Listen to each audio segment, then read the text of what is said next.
and kids. So much fun, you'll split a rib. Summer, winter, fall, we'll checkmate them all with a chess for children kids.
Me now? Can you hear me now, people? Oh, phone, no, Knox, can you hear me? You can't hear me yet? Oh, okay, thank you. Okay, so I just talked and didn't say anything. Today's subject is I'm doing a new format, and I'm going to do a chess lesson. Today's subject is the 7 elements of the game of chess. And the elements of the game of chess are time, space, force, position, harmony, dynamics, and psychology. Now, first, I'm going to introduce all the elements to you. Well, I'm going to introduce them to you one by one. And the first element we are going to deal with today is not time, space. Okay? Now, space, the element of space in chess is the amount of squares that you control especially in the center. Thank you so much, Orphanet Knox, for letting me know that. I was just rambling like crazy, okay? So anyway, we're going to go now to the board, and we're going to talk about space in the game of chess, okay? Okay. Well, thank you a lot, Orphanet. Okay, now we're here at the chessboard, and we're going to talk about space. Well, what is space in chess? Space is the amount of squares you control, especially in the center. Okay, now that was a big sentence, so we have to figure out the amount of space you control in the center. So, what I'm going to say is, now how do you know you control a square on the chessboard? How do you know you control a square? Does anybody want? Thank you, viewers. If anybody wants to chime in, that's fine. Okay, you don't know how? Well, we know we control the square in the center if we can put something on that square and nothing bad happens to us. Okay, now we're going to talk about the center, which is a very important thing. We must maintain control of the center in the chess. Why? Why do we want to control the center? Well, the reason why, does anybody know the answer? The reason why we want to control the center is because if all the squares on the chessboard are roads that lead along the chessboard, the center is the superhighway. The center is the place where things happen the best. Take, for example, this. If we put a knight on the square h3, the knight only attacks 4 squares, but it's 1 square on black's king side and 3 squares on white's king side. Okay, so that's not very efficient. If we take a knight and put it closer to the center, though, it attacks 1, 2, 3 squares on my king side. No, 4 squares on my king side. 1, 2 squares on my queen side. And 2 squares on black's king side. But if I take the knight, let's just give black a move, and put him on the central square, and the center squares are e4, e5, d4, and d5, we now can go to white's king side, black's king side, white's queen side, and black's queen side. So we can go to any side of the board that's necessary. So controlling the center is very important for the fact of where we can go along the board. Where do we need to go? We don't know, but we now have access to all the squares in the board. So that's why we try to control the squares. Well, okay, let's put a game and look at the game and put this into practice, okay? So let's go back. We're going to go all the way back, okay? And I will be available. If you have any questions, be sure to ask. This is your chance to ask a master, and don't be afraid. There are no bad questions. E4. Now, how many squares does this control in the center? Well, we're only dealing with E4, E5, D4, and D5. So E4, we occupy E4. That's not control. Occupation is not control. But we do control the square D5. We also can say and land on the square E5 and D4. So nothing bad will happen to us. So we can say we can control it even though there's nothing aimed at it.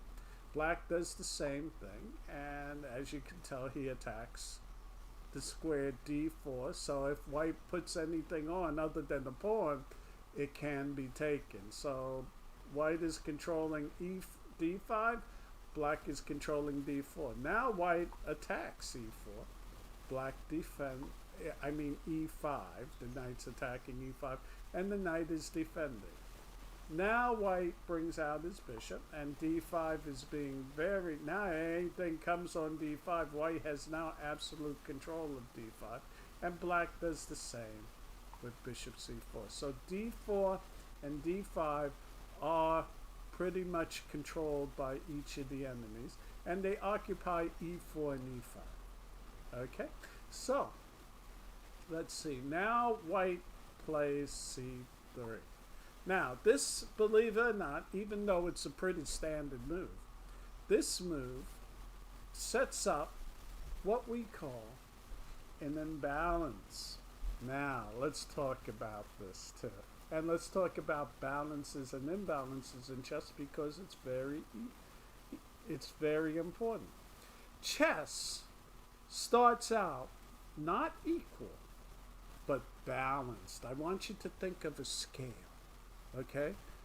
As in a game of chess, if white makes a good move, then it's up to black to make an equally good move. And if white makes a great move, then it's up to black to catch up to white's move. That's why for every great move, there's an equally great black move, unless there's been a mistake. That's why the perfect game of chess would be a draw, because the balance would never be upset. No matter how brilliant you are, you cannot win a game of chess unless your opponent makes a mistake. And how do we induce the mistake? We induce the mistake by creating imbalances. And what are we balancing?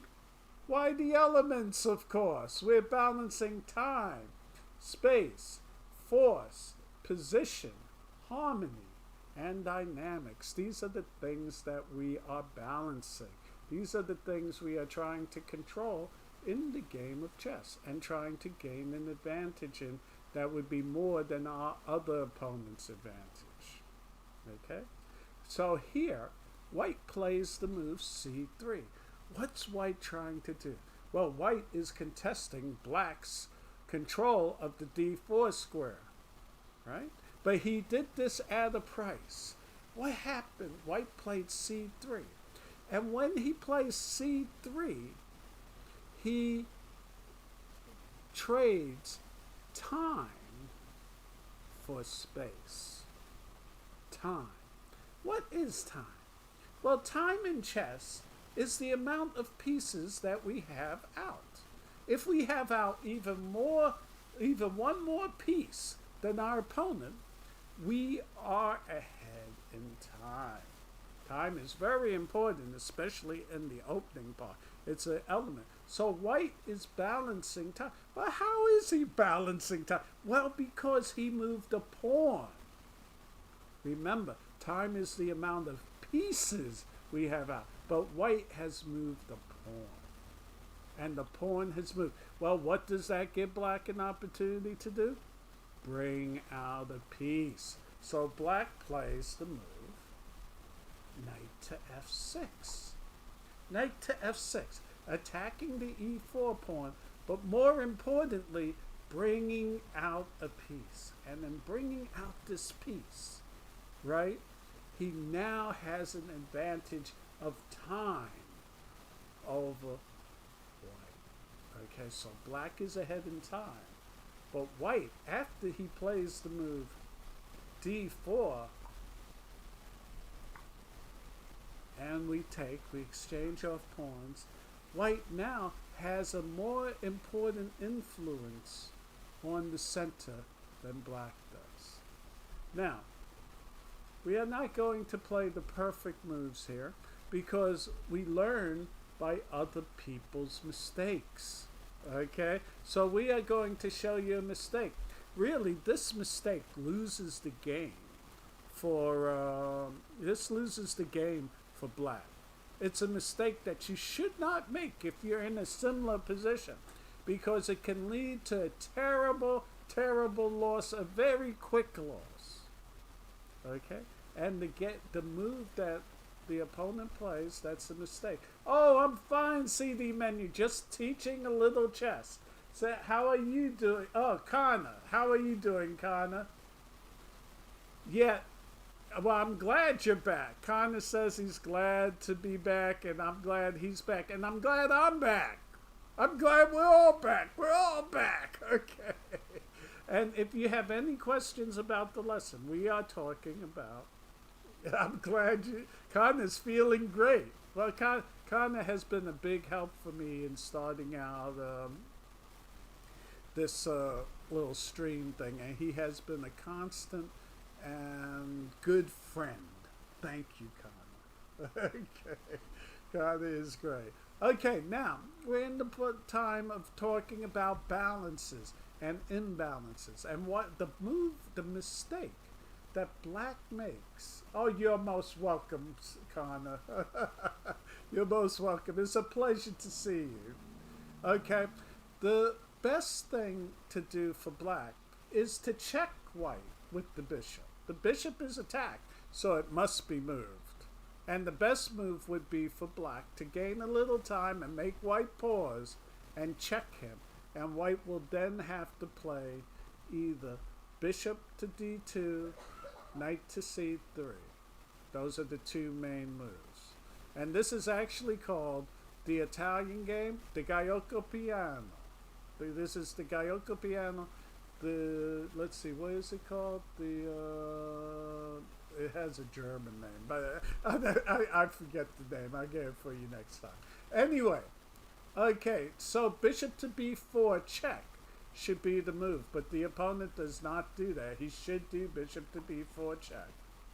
Okay, and knight to c3 is a gambit because the e4 pawn is not defended. Okay, and bishop to d2 is a standard move, and it's a pretty good move. You need to know it and learn it. Okay, but he does not make that move. He makes this move, bishop to b6, and this is a mistake. Okay, this is a mistake. Why is it a mistake? Because it does not take sufficient care of the center. And that's why, and you must always be careful about taking sufficient care of the center. And white starts his attack with d5. d5. Now white immediately with one of the pawns has asked black, what's he gonna do about this attacking knight? Does anybody have a suggestion what to do now that black's knight is attacked? Anybody have a suggestion? No? Okay, well, give you a second more. Look at the position. No? No one has a suggestion? Okay, well, the knight, I frankly think that the knight, it's a desperate situation, and could very well be a loss right now at this point. It could very well be a loss. A lot of times you might think here that moving the knight to a5, since it attacks the bishop, is a good idea and gains time. Well, once the bishop moves here, b4 is going to be threatened, and black must use more time to play b4. Nevertheless, this might be a reasonable way to try to survive. You have to do a little things here and there to try. This knight has no other squares. So b4 is definitely a threat. If queen e7, right? I think you could do several things. You could do castle, you could do a3, but castle is probably the best move. And this looks a little funny. d6, he might survive but he's got a hard road ahead of him. Okay, so queen e7 is probably the best. So knight a5 he didn't do. I think, frankly, probably knight b8 is better. But this is just really a sad situation for him. Knight e7 is what he played. Okay, now here, white made a mistake. White made a mistake. What white should do is play this move. He should take advantage to play that move right away. And why? Well, because white now has a classical attack. And this kind of attack is called a phalanx. A phalanx. Pawns at e5 and d5, and respectively, e5 and d5 are called a phalanx. And these phalanxes are very powerful. In fact, most of the time they win the game because of one particular reason, and we'll get into that reason later. But take, for example, and this is a game that happened, so we're just going to play the game, D6. Now, D6 is what we call a wedge. A wedge. Okay? This traps the bishop in, traps the rook in, and essentially cuts the two armies in half. Cuts the two armies in half. And we call it a phalanx because that's what the phalanxes come from Greek, Phoenician, and Roman armies. And what they would do is they would take a certain amount of their army. They would take a certain amount of their army and march the army. Romans used protected shields and things like that so that arrows and everything like that wouldn't be able to hit. But it takes a certain percentage of the army and marches it down the center of the opposing force. Well, what does that do? When we march it down the opposing center and we break the center, what happens is the army is cut into two parts. One on this side, one on this side. Right? Okay, so why is that happy? Because if we cut the army in two, this side can't help that side, and that side can't help this side. So the armies are cut in two. So the Romans, Phoenicians, and the Greeks would march him down the center, split the army in two, and the rest of the army would come up through the middle and wipe out this one, this side, and this side. It was a very effective way, and it was how the Romans, Phoenicians, and Greeks conquered the world, basically. Conquered the known world at the time. So it's a very, very effective battle formation. And here, this is a terrible situation.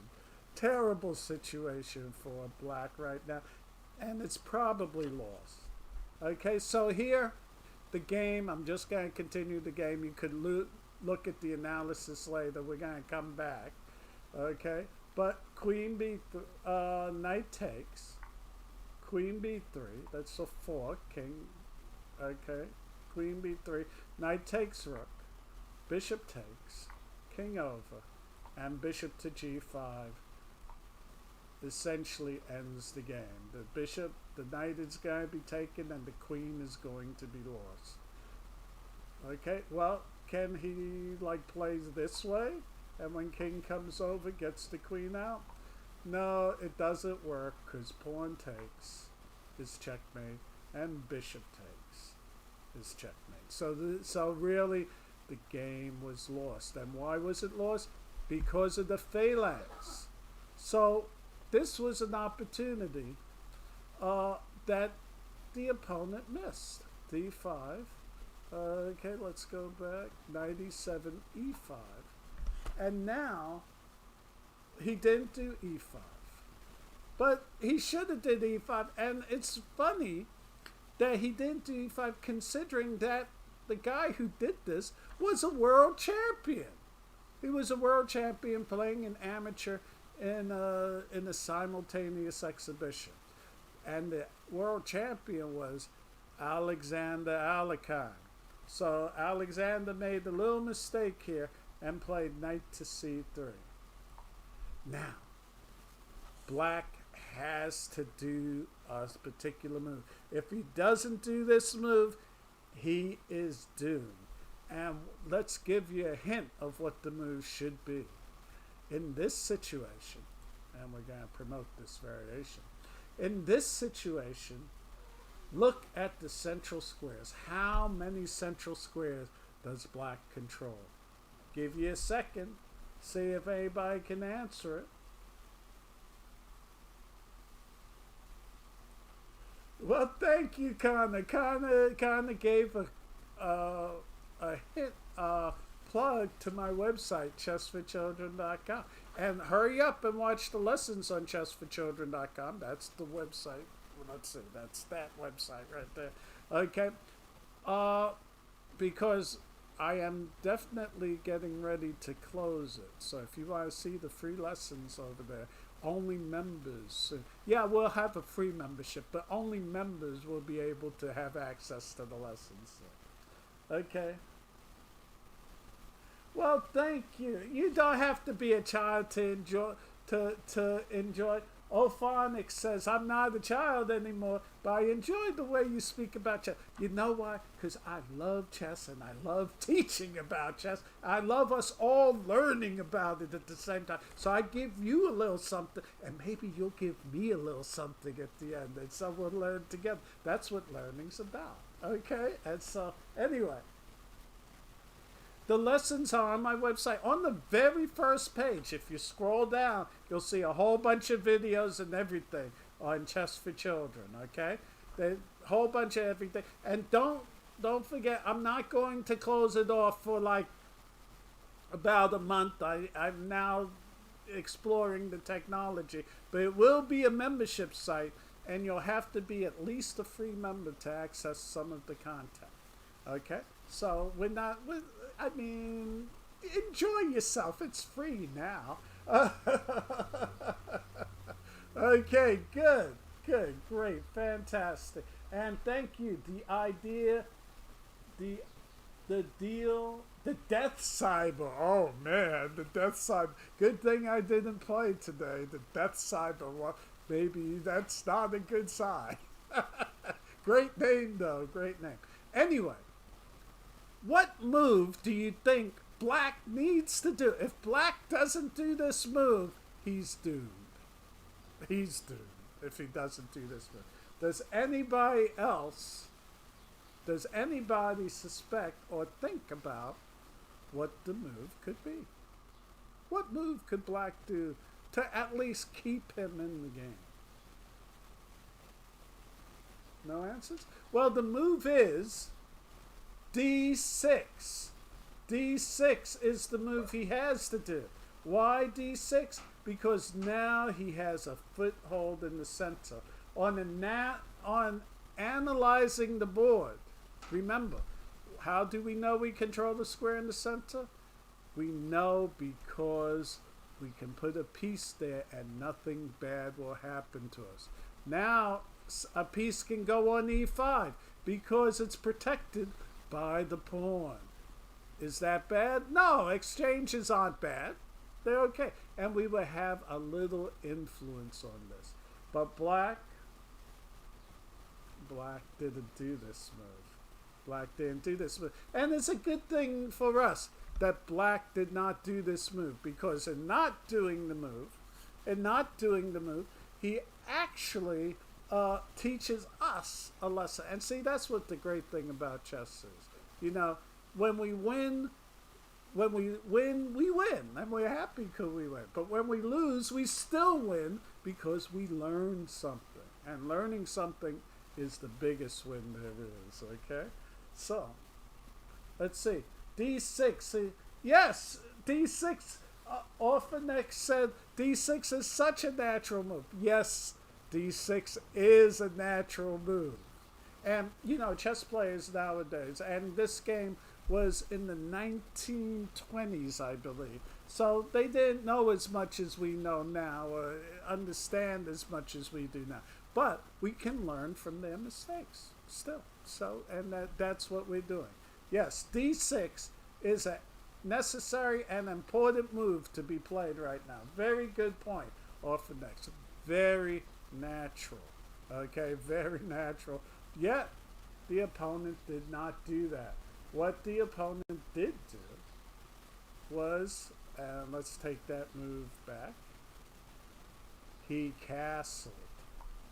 And now remember I told you about the phalanx? Here it comes, E5. Knight goes back to E8, D6, and we take the pawn because a pawn is weaker by itself, and knight to G6. And now let's look at the position. Let's take the time to look at the position and see what the phalanx has done. Phalanx and the wedge. What has it done? Well, the phalanx and the wedge has cut the opponent's board in half. This, look at the bishop. Oh, the white square bishop is pathetic. Look at the rook. The rook and the bishop cannot get over to the king side. Look at black's other rook. Can't get over to the queen side. Look at the queen. Has very little space. F6 is about the only space the queen can go to. Look at this bishop. Yes, it can go to either side, but it'll be lost at most places it goes to. And what about the knight? The knight doesn't have that tremendous amount of choice either. So look, because black ignored the center, he got a phalanx knocked on him, and he got his pieces on both sides of the board. Now let's compare white's pieces. White's pieces can go anywhere they want because they control the center. Knight can go to king side, queen side, knight can go. And where would we go? Well, that depends on the position. But chess can be simple sometimes. Now, we brought out both knights. We brought out a bishop. What's it time to develop? What's it time to develop? Anybody? Anybody have an idea what it's time to develop? Well, we brought out both knights. Now we brought out one bishop, the other bishop, and we play it to g5 because that's with an attack. Normally we wouldn't play this without the bishop here because he could play f6 and chase us away and get a little time. But the bishop is pinning the pawn at f7, and so the knight must come out. Well, now let's look. Both knights, both bishops, what's it time to do? What's it time to do according to the rules of development? What's it time to move? Castle! Let's get out. Plus it stops him from playing rook e8 check. So we just castle. It's always good to castle, get our pieces out the way, and it connects the rooks and the queen and stuff like that. And now black play. Now, I have a question for you. I have a question for you. We have gotten a good position. Our position is nice, it's lovely, it's looking good. Where do we attack? Do we attack on the king side? Do we attack on the queen side? Or do we attack in the center of the board? Where do we attack? King side, queen side, or center? Anybody? Do we attack on the king side? Do we attack on the queen side? Or do we attack in the center?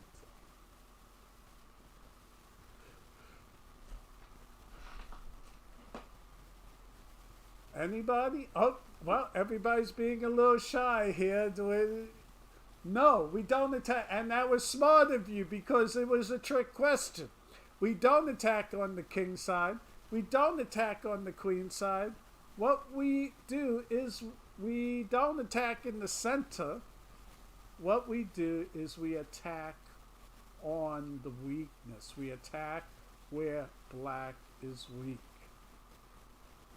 Now, this is a very question. If you ever have a chess coach or somebody wants to teach you, ask them this question. If they do not answer this question correctly, then run. Don't get them as a chess coach. Just run away, because they don't really understand what chess is. What is a weakness? Okay, all of you guys are chess players. You need to answer. What's a weakness?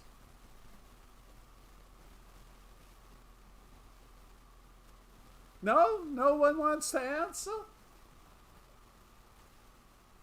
The pin knight is, well, yes, the pin knight may be weak, but it is not a weakness. What is a weakness?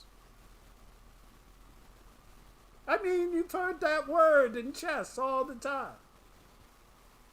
Well, yes, d5, but d5 is not the weakness. d5 is a move. What is a weakness?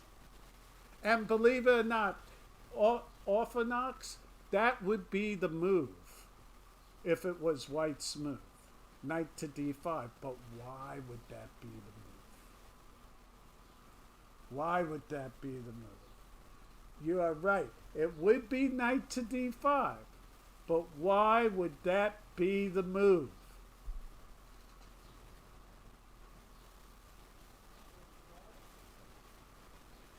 I will give you the answer. A weakness is a place to invade. If I cut my finger, where do the germs invade? In the cut. A weakness is a place to invade. Okay? It's a place that you can put your pieces on. It's a place that you can infiltrate into the enemy territory. Oh yeah, knight e7 would be a good spot if that knight on g6 wasn't there. But wait, I already told you where weakness is. But where do weaknesses come from? Where do weaknesses come from? We know that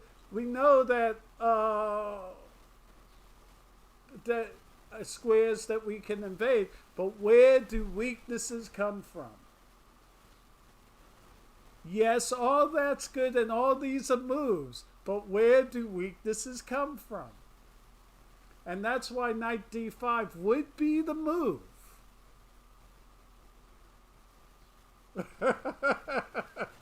Weaknesses come from pushed pawns. Every time you push a pawn, with the exception of pawns in the center, every time you push a pawn, you create a weakness. Okay? Every time you push a pawn, you create a weakness. Okay? The weakness can be in back. It could be in front. But more or less, it has to be on the side of the pawn. Most times it's on the side of the pawn. Now the weakness can be in front, it can be in back, or it can be on the side. Let me give you an example. If white plays a5, now a piece can invade on b5. The knight can go to b5, right? It invaded. It's in the position. Okay, and let's just give black... I'm just doing a random move just to show you something. And a4. This now, the knight, this piece, is now in what we call a hole. A hole is a position, is a square in which cannot be attacked by a pawn. Right? And when we put a pawn on that, that piece is now said to occupy an outpost. So a weakness, we played the pawn to a5. The weakness gave us the square b5 on which we could invade. Okay? And when we use the pawn to back up a piece that has invaded, that is called an outpost. It's going to be very hard to get that knight out of there now. That knight is there, cemented. That's an outpost. He can stay there, right? Just like the word outpost. So, but our opponent did not do that move. Our opponent played h6. Our opponent played h6. So, where is the weakness? And our opponent obviously was thinking about your knight to d5. Your opponent was thinking about your knight to d5. Of course, the knight to d5 was, and let's talk about that. Let's just give black an idea, right? Let's not play h6 because that's the real move. But let's go back here and say black did something random like rook b8, and now we did knight d5. and let's say he played here. Knight takes, pawn takes, and where's the weakness? It is on h6, a place we can invade. And that is why knight to d5 was a threat, because we would create an invasion square on h6. Now maybe the bishop would go there, maybe the queen would go there. It would depend, okay? We also have weak squares right here. f7 looks like a weak square, but it looks like maybe queen b3 would make it very tough. Rook f8, then bishop h6. Okay, so bishop h6 followed by queen b3 looks like it's a pretty good way to continue.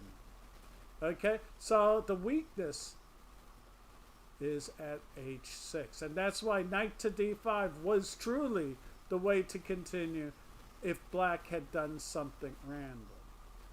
But black played the move h6. Okay, so what move do we do now? What move do we do now? Let's think about it.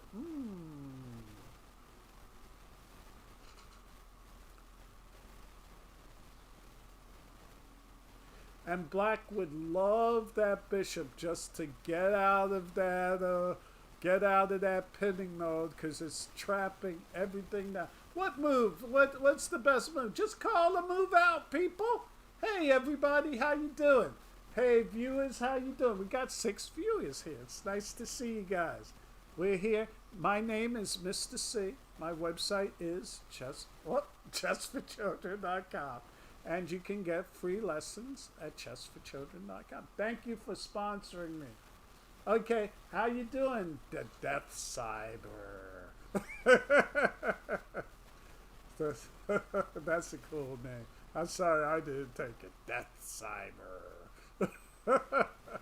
Okay, guys, anybody? Anybody at all? Well, the weakness, the pawn, moved to h6. So usually the weakness is on the side of the pawn. That was the pawn move. But wait, you're saying there's no weakness at g6? Because h6, the square next to it, would be g6. So there's no weakness there. Yes, there is. There is a weakness there. Because the pawn at f7 is pinned. It can't move. It can't move. So the weakness is on g6. And guess what? There's a knight on g6. So the move is queen d3. And that makes total sense, because we moved our knights, we moved our bishops, we castle. Now it's time to move the queen. And so it's lovely that we can go queen b6. Well, this bishop is just too much, and he takes here. And now, right here, white is now threatening to take this g5 pawn with the knight, and which he'll be attacking f7, which can't even be protected with rook e8. I mean queen e8, because rook would come to e1 and just attack the queen. So that is out of the question. So how can we play to protect this pawn again? Anybody? Does anybody have an idea?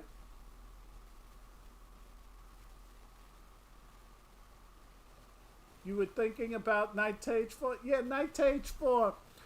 Maybe knight to h4 was a second best move orthodox, but queen to d3. Look where the queen is. The queen has totally infiltrated the position. And I think this is a little stronger. Now let's move on to... Yeah, it was an awesome move. Yeah, you have to come up with a few awesome moves. But really, it wasn't that difficult a move to think about. It wasn't that difficult a move to find. If, one, you know the rules of development, you know, knights, bishops, castle, bring out your queen.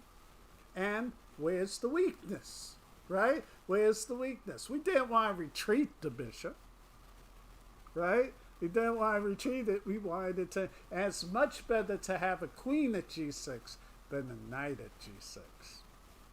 Okay, queen at g6. Just yes, queen to d3 was a great move. Actually, this is another person played queen to c2, which is probably the same thing, but not quite as good. I mean, really, we want to keep our pieces in the center, and queen to c2 was a little off center. It amounted to the same thing in the game, but here we go. Okay, so there's only one way to protect that g5 pawn. And, I mean, if you push the g5 to g4, the knight's just going to go to g5 anyway. You have to prevent that knight from going to g5. Okay, so the move that he does here is he plays, let's see, let's get back to the analysis book. He plays knight to h7. Okay, knight to h7, which uncovers the attack of the queen protecting the pawn and the knight. And now, here is another rule. No matter how good your position is, no matter how scientific you came up with the move, no matter what you did, right? You have to come up with a creative move. You have to be creative. Yes, that d5 square. Keep that in mind. Keep that d5 square in mind. It's an awesome square. Now, there are probably more ways to win than just this way, but this way is really the most creative way. And plus, it goes according to Steinitz's rule. Steinitz says, when we gain the advantage, when we gain an advantage, okay, there must be a combination in the position, no matter how deeply hidden. There must be a combination in the position, no matter how deeply hidden. So when you get a great position, there is a combination there. Whether we see it or not, that's a different thing. That talks about our experience and our creativity and things along those lines. But there should be, if we have the advantage, there should be a combination. And the move is, you see maiden 3? Well, orthodox. Tell me what the move is. Orthodox sees a maiden 3. I think he's exhibiting flashes of genius. Shall you tell the whole class what the move is? Flashes of genius. Yes, Orthodox. And Orthodox had the right answer. Good job, guy. Good job. I get excited. I'm sorry I get too excited, but he's absolutely right. And it speaks to his creativity, too. Speaks to his creativity. What did you win? You won my thanks. However, sometimes I do give out prizes for subscribers. You know, like I have comic books and things like that. But we'll talk about that another time. We're in a different new format. Okay, now, the Orthodox got the right answer. I give him full credit for that. Very good. Excellent. And the move is knight to d5. He saw this maiden 3. And the answer, maiden 3. Well, what happened? Well, he's covering the bishop, which was pinning the pawn. And this is an amateur playing, so he probably didn't see the reason. Of course, he can't do this, but hey, the guy made so many mistakes. Now he makes one more. Pawn takes, knight e7, double check. Had to be knight e7, not knight f6, because you have to take away the last square, h8. So when king goes here, knight goes to h8. Okay. So let's evaluate what we learned today, because we have to review and see what we learned. One, we learned that space is the amount of squares you control, especially in the center. Center meaning the squares e4, e5, d4, d5. Okay? 2, we learned about the phalanx, the vicious pawn push on e4 and d5. If we get 2 pawns there, without any opposition, that's called the phalanx. And the phalanx leads to a wedge which splits the opponent in half. Now, which side of the board do we attack on? Do we attack in the center? Do we attack on the king side? Do we attack on the queen side? The answer is we attack where there is a weakness. Well, what is a weakness? A weakness is a place to invade. Okay? And where do weaknesses come from? Pushed pawns. And where is the weakness when we push a pawn? It can be in the front. It can be on the side. It can be in the front. It can be in the back. But most of the time, it's on the side of the pawn. Of course, it can't be diagonally from the pawn. The pawn can take you. Okay? But it can be 3 of the places. The front, the side, or the diagonal. We can, not the diagonal. I just said that. The front, the side, or the back. Okay. So, pawn pushing. So, and then when we get an advantage in the game, when we know we have the advantage, what has to happen? We have to come up with a creative move. You are welcome, Orphan so it's great. I'm glad, and that was a very creative move you came up with. I'm very proud of you. Good job. Good job. He saw Maiden 3. It was great. Okay, so guys, we're going to keep this format up. I'm going to do next week, and you guys, hey, hello, how you doing? Well, hello, we don't have much more time. We've got like 9 minutes. Is there anything you'd like to do? Anything you'd like to say or see or think? Any questions you'd like to ask?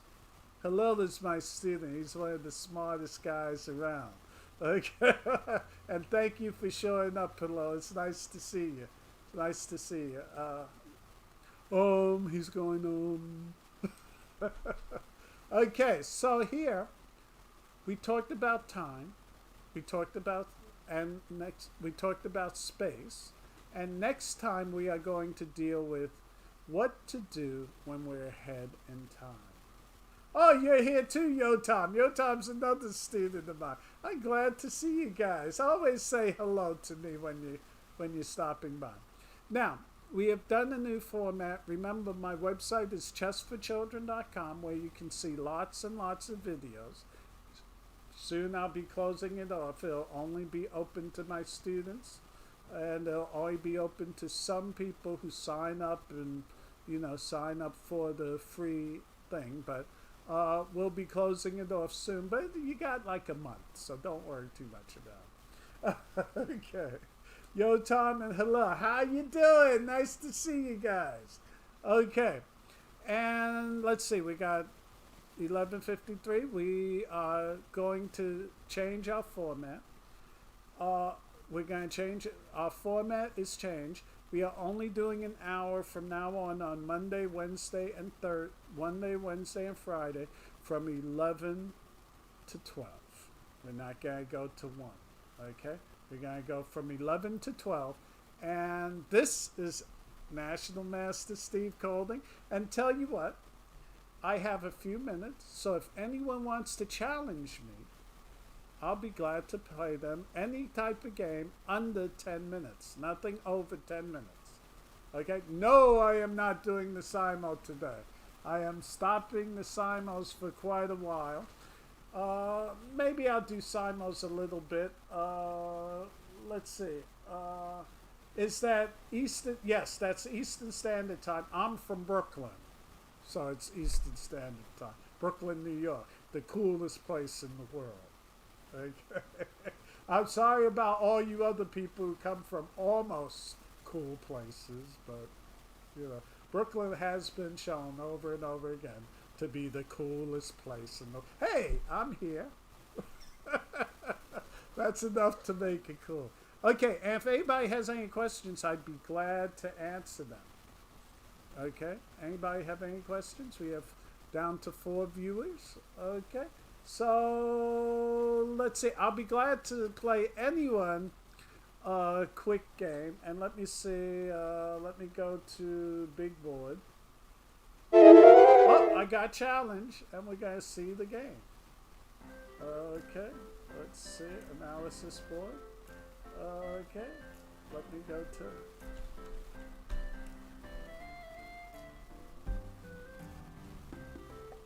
Okay, I got challenged. Hello has challenged me. I'm going to. Okay, let me see if it's on here. Okay, hello has challenged me. I will go to. Okay. Hello, I'm gonna play you, but obviously I'm gonna end the stream and we're gonna play offline.